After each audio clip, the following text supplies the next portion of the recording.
سید عالم صلی اللہ تعالیٰ علیہ وسلم ایک دفعہ نا تشریف لائے،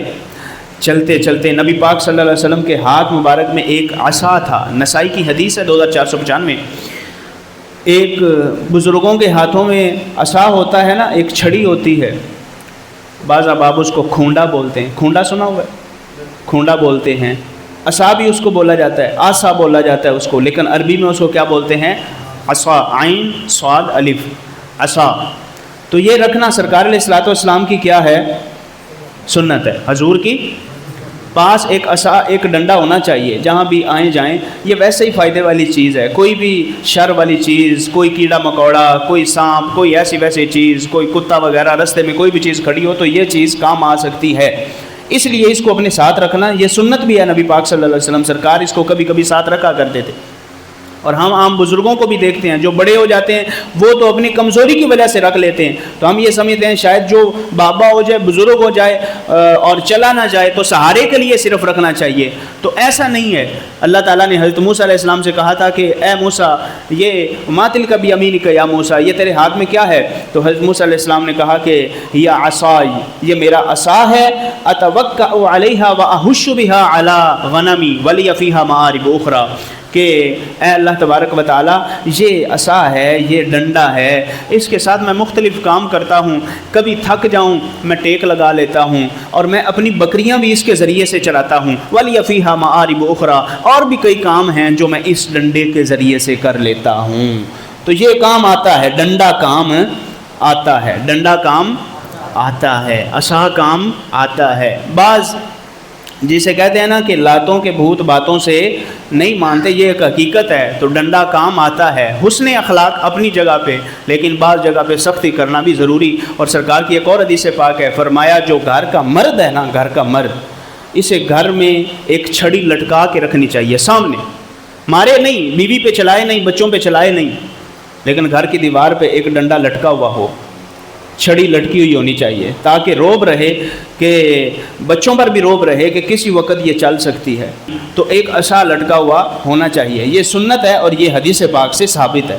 اب یہاں پہ کیا ہے کہ خرج رسول اللہ صلی اللہ علیہ وسلم، ایک دن حضور علیہ السلام تشریف لائے، بیادہ عصا، حضور کے ہاتھ میں کیا تھا؟ ایک عصا مبارک، ایک عصا مبارک تھا۔ وقد علق رجل قنو حشف، سرکار جب آئے نا تو سرکار علیہ الصلوۃ والسلام نے دیکھا ایک شخص نے کھجوروں کا ایک گچھا، ایک خوشہ، ایک گچھا کھجوروں کا وہ لا کے وہاں پہ رکھ دیا تھا ایک جگہ پر، کہ کسی کو ضرورت ہوگی وہ کھجوریں کھا لے گا۔ نبی پاک صلی اللہ علیہ وآلہ وسلم نے اپنے اس عصا مبارک سے اسے جھاڑنا شروع کر دیا۔ کھجوروں کا گچھا جو پڑا تھا نا، خوشہ جو پڑا تھا، سرکار نے اسے جھاڑنا شروع کر، ایسے جب جھاڑا، اب وہ تھا ایسا کہ اس پہ جو کھجوریں تھیں وہ خراب کھجوریں تھیں، کچی کھجوریں تھیں، خراب کھجور، کھانے کے قابل نہیں تھی،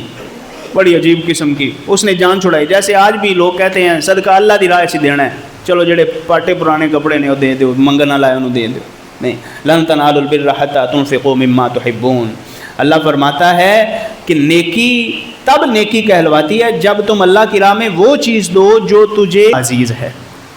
جو تجھے سب سے زیادہ پیاری لگتی ہے۔ آپ کو سمجھ نہیں آئی میرا خیال ہے، جو آپ کو سب سے زیادہ پیاری چیز لگتی ہے، فرمایا وہ اللہ کی راہ میں دو تو وہ نیکی کہلائے گی۔ نیکی کرنی اور جان چھڑوانی یہ کام نہیں ہونا چاہیے۔ تو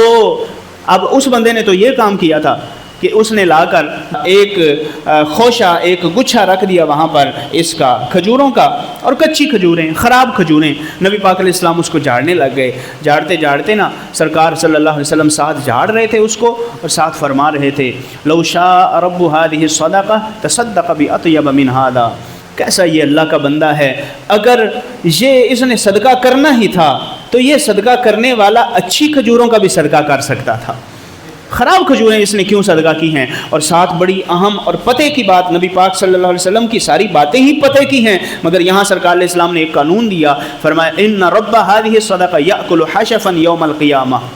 اللہ اکبر، سرکار فرمانے لگے جیسے آج اس نے خراب اور ردی سی کھجوریں لا کر دی ہیں نا اللہ کی راہ میں، تو اب یہ امید نہ رکھے قیامت والے دن مجھے اجر بھی بڑا ملے گا، فرمایا یہ قیامت والے دن خود بھی اس کو ایسی خراب کھجوریں ہی کھانے کو دی جائیں گی۔ ایسا مال ہی اس کو کھانے کو دیا جائے گا جیسا اس نے اللہ کی راہ میں دیا ہے۔ تو اللہ کی راہ میں دیتے ہوئے مذاق نہیں بنانا چاہیے کہ اللہ کی راہ سے تو دینا ہے، غریبی تو خدمت کرنی ہے، اس کا گزارا ہو جائے گا اس سے، ایسا نہیں، بلکہ اپنی پسند کی جو چیز ہو اور دل کھول کے اللہ تبارک و تعالیٰ کی راہ میں خرچ کرنا چاہیے، صدقہ اور خیرات کرنا چاہیے۔ اسی کی ترغیب ہمارے آقا صلی اللہ علیہ وسلم نے اس مقام پر بھی ارشاد فرمائی ہے کہ یہ شخص چاہتا تو اچھی کھجوریں بھی دے سکتا تھا، یہ کیا اس نے خراب سی کھجوریں لا کر رکھ دی ہیں، اور اب چاہتا ہے کہ لوگ اسے کھائیں بھی اور میرے لیے دعائیں بھی کریں، جو کھائے گا وہ یہی کہے گا یہ اس نے کسی نے کارنامہ کیسا عجیب سر انجام دیا ہے۔ وعلیکم السلام۔ تو اس بنیاد پر ان چیزوں کا خیال رکھنا چاہیے کہ جب بھی اللہ کی راہ میں کوئی چیز دینی ہے تو بڑے ہی اچھے انداز میں دیں، دل کھول کے اللہ تبارک و تعالیٰ کی راہ میں دینا چاہیے تاکہ رب ذوالجلال راضی ہو۔ ہم نے جو اللہ کی راہ میں دینا ہے ہم کس لیے دیتے ہیں؟ ہم خرچ کرتے ہیں اللہ کی راہ میں کس لیے خرچ کرتے ہیں؟ تاکہ ہماری آخرت سنور جائے، تاکہ ہماری آخرت سنور جائے، تاکہ ہماری قبر ٹھنڈی ہو جائے، تاکہ ہماری قبر روشن ہو جائے، تاکہ قیامت والے دن اللہ اپنے عرش کا سایہ عطا فرمائے، تاکہ اللہ راضی ہو جائے، تاکہ رسول اللہ صلی اللہ علیہ وسلم راضی ہو جائیں، تاکہ ہمیں جنت ملے، اور جنت بھی وہ کہ جو سب سے اعلیٰ یعنی جنت الفردوس ہے، اللہ ہمیں وہ عطا فرمائے۔ یہ سب کام کرنے کے لیے ہم اللہ کی راہ میں کوئی چیز دیں، اور دیں بے دلی سے کہ نہیں بس جڑی چیز فضول پئی ہے گھر چو دے دو، ایسا نہیں ہونا چاہیے۔ نئی چیز، اچھی چیز، اچھا کپڑا خرید کے اگر غریب کو دیں گے تو اللہ بھی راضی ہوگا، دل کو بھی سکون تب ملتا ہے جب بندہ واقعی دل سے پتہ چل جاتا ہے کہ یہ دل سے اللہ کی راہ میں خرچ کر رہا ہے یا جان چھڑوا رہا ہے، تو جان چھڑوانے والا جو ہے وہ ثواب کم ہی پاتا ہے، صرف جو ہے وہ جان ہی چھڑوا رہا ہوتا ہے۔